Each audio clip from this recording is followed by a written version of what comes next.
I've been working on this series on the death of Christendom. And the reason why I started working on this series is kind of really to edify myself.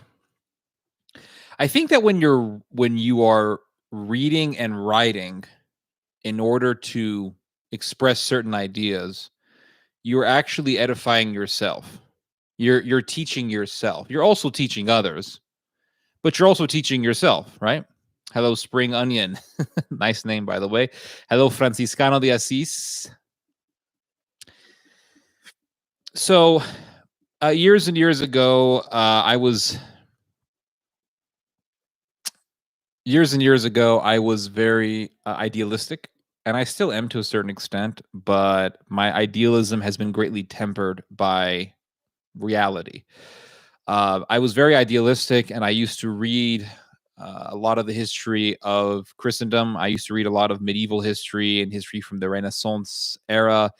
And so I read a lot about the great glorious battles. I read about the Battle of Rhodes, in which the Knights of St. John defeated the Ottomans in the island of Rhodes, the Greek island of Rhodes. I read about the Battle of Malta, in which the Knights of St. John defeated the Ottomans in the island of Malta. I read about the Reconquista. I read about the conquest of Mexico. I read about El Cid. I read about Alfonso el Sabio, King Alfonso the Wise. I read about Charlemagne. I read about Constantine. I read about all of these wonderful stories and figures of Christian history. And there's nothing wrong with that. There's nothing wrong with looking at these stories and saying, wow, this is a very beautiful history, or these stories are very inspirational and very glorious. There's nothing wrong with that. But there is something wrong with just focusing on that and not taking into account that there was a whole bunch of other stuff happening within the history of Christendom that isn't so glorious. And I think we have to be realistic about that. So, in order to cure myself of my own idealism, and also perhaps to help other people who are kind of stuck in this sort of idealism, this sort of trad Catholic idealism, I began to write this series, and I just published part 6 a couple of days ago, and this series has been very helpful to me, because I not only want to cure myself of just looking at the glorious stories and falling into a sort of fantastical idealism, but I also want to help others get out of that as well. And the reason why I want to help others get out of that is because there is a danger that lies in idealism, and that danger really consists of being swayed into destructive ideologies, or being swayed into destructive political parties or organizations. Now, what does that mean? Let's unpack that, right? Let's use a psychiatric term. Let's unpack that. If you look at the Old Testament is a very, very honest set of books. Why do I say that? Because in the Old Testament, you get the good, the bad, and the ugly. You get everything in the Old Testament. The Old Testament has a lot of stories of betrayal.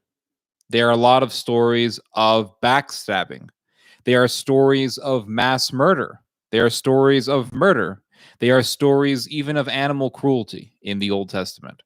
There are stories of adultery, infidelity, unfaithfulness. They are stories of witchcraft and paganism and violence.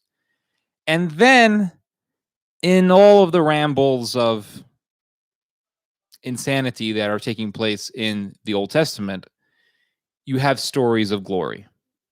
And there's not a whole lot of stories of glory in the Old Testament. There's a lot of stories that show the toxic behavior of man.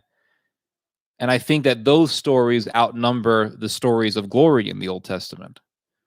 You read about all these corrupt kings in the Old Testament. This king, he set up a pagan altar. This one king, he erected two statues of golden calves. This one king, he put up this idol. This other king, he murdered all the prophets of God. This other king, he slept with this man's wife and then murdered the husband. We all know the story. You read about all these stories, and then as you're reading the Old Testament, after reading all of these stories, you'll eventually hit one story that is, wow, a story of righteousness. And the stories that show people doing evil things outnumber the stories of those doing good things. Hello, Orthokristos.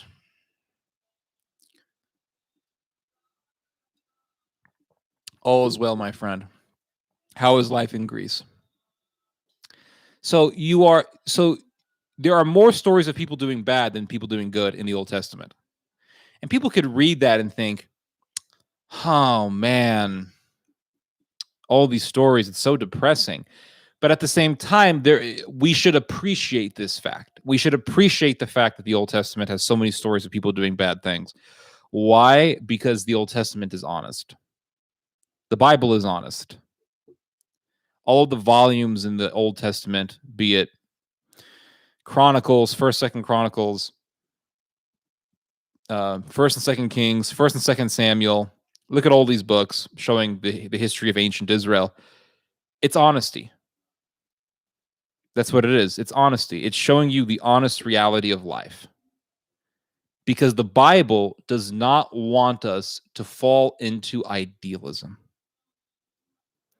Because what happens when people fall into idealism is that they will begin to follow people who fulfill this image in their head of what life should be. And that image only exists in their head, which means once they begin to pursue making that image into reality, death and destruction lies ahead, because that image can never be reality. That image can never exist. You're going to follow people who are going to tell you this idealism you follow, we can make that into a reality. And anytime people try to make a fantasy into a reality, do you know what happens? Death and destruction. My God. I mean, when you read about Christian history, Christian European history, it's like they never stopped killing each other. They never, literally, the war after war. Like we think, okay, World War II, yes, World War II was bad, but these people never stopped killing each other in the Middle Ages. Like they were just nonstop butchering each other.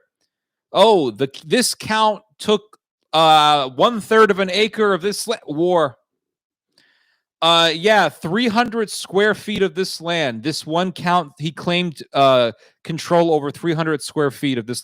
Believe it or not, war. We're going to go to war, guys. So there was a territorial dispute between Florence and Siena, and then they just went to war with each other, and they were killing each other for a long time. Within both the 12th and 13th centuries, both the Sienese and the Florentines killed each other, and then they stopped killing each other by the mid 1250s.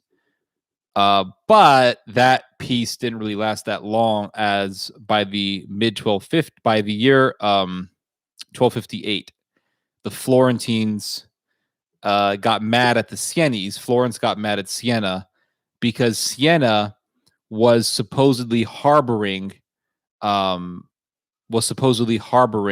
Ghibelline operatives, and they went to war with each other. So they started killing each other, and Florence defeated Siena.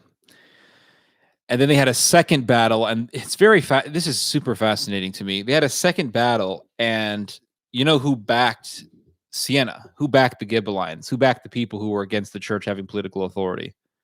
It was the Germans. There was a German king. His name was Manfred, King Manfred, and he controlled the kingdom of Sicily. And he was actually the son of King Friedrich II. King Friedrich was very anti-Catholic, very pro-Muslim, and he was also a heretic. So, again, not everyone in Christian history was Christian. That's the thing. So the Germans, they backed the Ghibellines in Siena, and they provided like hundreds and hundreds of mercenaries,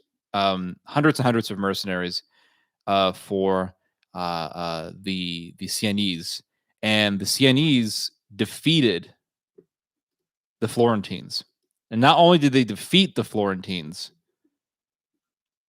they butchered the Florentines. It was actually the most bloody battle in all of the history of medieval Italy.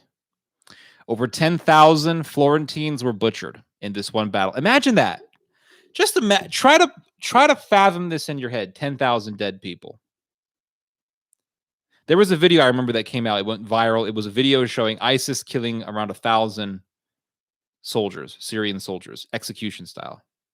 One after the other, just shooting people, shooting people, shooting people. And you see this whole pile of bodies. And it was around 1,000 or so people. That was horrific enough. Imagine 10,000 people in one battle. 10,000 people. In the Battle of Normandy Beach,